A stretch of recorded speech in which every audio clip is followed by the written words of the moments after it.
হযরত মুহাম্মদ সাল্লাল্লাহু আলাইহি ওয়াসাল্লাম কোথায় জন্মগ্রহণ করেন? মদিনায়, মক্কায়, তায়েফে, দামেস্কে। কে বলতে পারেন?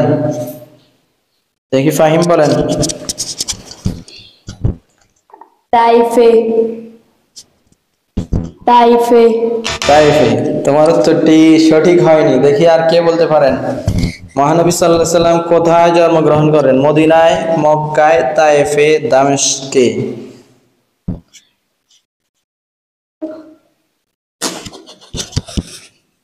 কাকে জিজ্ঞাসা করা যায়? দেখ সবাই তো হাসতেছে।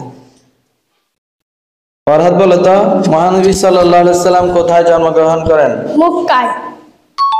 মক্কায়। তোমার উত্তরটি, তোমরা কি বলো, সঠিক নাকি ভুল?